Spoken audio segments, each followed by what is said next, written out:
Hello. This is a mini lecture on Chapter 2 of our textbook, brought to you by The Signs of Advertising. So our chapter is talking about the new marketing, and they're discussing recent strategies that advertisers have been using to get our attention. So some of these are TV ads as music videos. So these are commercials that use popular music and effects. So when you're watching these commercials, you have the feeling like you're watching a music video, but then maybe at the end they show the product that they're trying to sell.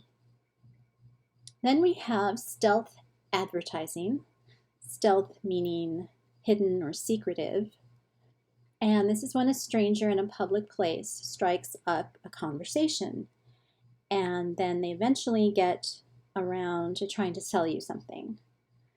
I witnessed this. I was in an elevator at Kaiser, and there was a woman who complimented another woman on her makeup. They were talking about makeup for a minute, and then the first woman took out her bag and took out different pieces of makeup and products and started trying to sell them to the woman she had complimented. So it was interesting because it was a conversation and then it moved into more of buy this. Third, we have news sponsored headlines. And these are ads that are disguised as actual news headlines, or another word for these is advotainment. So advertising and entertainment. So if you are looking through a magazine, sometimes you'll see a page that looks like it's sort of part of the magazine, but then you see maybe some products are featured on there, and then you look usually at the top and there is small print that says advertisement. Or this also happens when you're scrolling, say, through Instagram and you see something that you don't usually see and then it says sponsored. So these are ads that are trying to look like just regular pages of a magazine or regular pictures on Instagram, but they're actually trying to sell you something. Then another strategy is data mining. And this is when companies purchase information about our online behavior and they show us ads that fit our interests. So for example, you might be shopping for new shoes on overstock.com. So you view a few different styles and then you navigate to Facebook to see what your friends are up to. As you scroll through your timeline, you notice ads for the exact shoes you were just looking at on a different website. Now this happened to me, and at first I thought, wow, that's weird. Those are the exact shoes I was just looking at. And then after a minute I thought, no, that's too much of a coincidence to actually be a coincidence.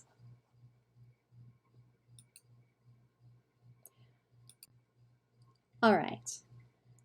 So this chapter is talking about advertising, and we need to know a little something about how to analyze an advertisement. So advertisements are signs that we can read and interpret. They seek to modify our behavior by associating products with pleasurable emotions. So last time we talked about denotation and connotation, and we said that denotation is the surface level meaning of a sign, and connotation are the underlying meanings? Well, denotation in advertising is simply the pictorial image of the product that appears in the ad. So, what do you see when you look at the ad? Connotation in advertising is the feeling the advertiser wishes to attach with the product. So if the ad somehow makes you feel happy, then they want you to attach that happiness to the product and want to buy the product. When we're interpreting or analyzing an advertisement, we need to ask ourselves a few questions. One, why am I being shown that or being told this? Why are they telling me this as opposed to something else? We also need to pay attention to the way the imagery is organized. For example, why are these colors used? If you look at an ad for Pepsi, it's going to use a lot of blue and some red and some white. So we might ask ourselves, why did they choose these colors for their product? Sometimes we see an advertisement that's all in black and white. So we have to ask ourselves, why is this ad in black and white? Why did they choose to not put it in color? A lot of ads have people in them, so we need to notice what are those people doing in the ad. If they show people shaking hands, why are they shaking hands as opposed to, I don't know, just smiling at each other? We also need to look for what the ad does not include, such as a clear view of the product or an ethnically diverse cast. So sometimes when I'm looking through a magazine, I'll see one that is just, it shows a woman in a field of daisies, and she looks like she's relaxing. And then I see at the top of the ad, it says Guess. Now I know the brand Guess makes clothing and accessories, but the ad isn't really showing me the clothing or accessories. So I might think about, why don't I see any of their products in this ad? And then with the cast, we might think, why don't we see Asian American people in this ad, or African American people? Or why don't we see people in wheelchairs in this ad?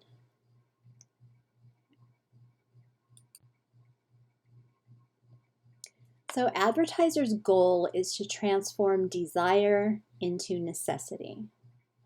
For example, you need a car to drive to school and work. So maybe you look for a used car that is affordable, it still runs well, and it has low mileage. Then you see a commercial for a beautiful blue Mustang, and you imagine yourself driving it. And pretty soon you decide to ditch the used car idea and instead buy a brand new Mustang because you need the Mustang, or you feel like you need the Mustang now.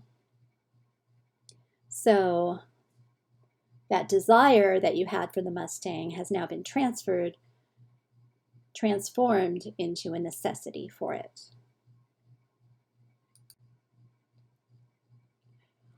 This chapter is also talking about the commodification of desire. Last week we talked about commodifying your dissent, and it was that idea that being different is cool. And this is similar. Commodification, remember, is treating something as a commodity, which is simply something that can be bought and sold. The commodification of desire associates a logically unrelated desire with an actual product. So desire itself becomes the product the advertiser is selling. I'll say that again because this is very important. the commodification of desire associates a logically unrelated desire with an actual product. So if a commercial shows you somebody enjoying a bowl of Cheerios and they're really happy because it tastes so great, that's logically related. They're smiling because of their cereal. However, we have other types of commercials, like this example. A beer commercial shows several attractive women in bikinis. The women are not logically related to beer, but the advertiser wants the viewer to desire the women and transfer that desire to the beer. So the women logically don't have anything to do with the beer, but they want us to feel either the desire for the women or the desire to look like the women and then desire the beer.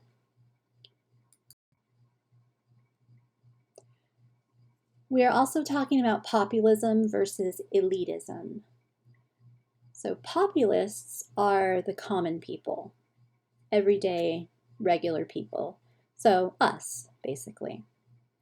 The populist approach to advertising shows the desire for social equality and seeks to appeal to everyday people. So these are the type of commercials where you just see regular, normal-looking people doing their regular, normal business. The elite are the people with the most wealth and status. The elitist approach to advertising shows the desire for social superiority and seeks to appeal to those with the highest status. So a good example of these types of commercials is a commercial for a luxury car, like a Mercedes. And it always has the air of superiority. The narrator is usually speaking in a British accent. Somehow that seems fancier. So that's aimed more at the elite. So populist and elitist approaches to advertising reflect the contradiction of the American dream. Now we know the American dream tells us that we're all equal and that if we work hard enough, we can do whatever we want to do. Well, that American dream celebrates equality, but at the same time, it's encouraging people to rise above and be better than everyone else.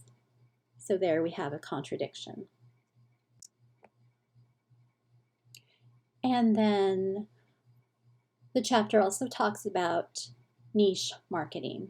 So a niche is a specialized segment of the market for a particular kind of product or service. So niche marketing is advertising that focuses on demographically targeted markets. Now, when I was growing up, TV had very few networks. We only had a few channels to choose from. We could watch ABC or CBS or NBC. Later on, we could choose Fox, maybe. But there were just a few channels. TV viewers now have so many networks to choose from. Back then, the advertisers just had to appeal to a broader audience. But now that there are so many networks to choose from, certain networks reflect the tastes of certain audiences. For example, the Hallmark Channel reflects the tastes of adult women who like to watch Hallmark movies. Advertisers can tailor their ads to appeal to these particular viewers. So they can make the ads more interesting to women who watch and enjoy Hallmark movies. All right, that's all for now. Thanks.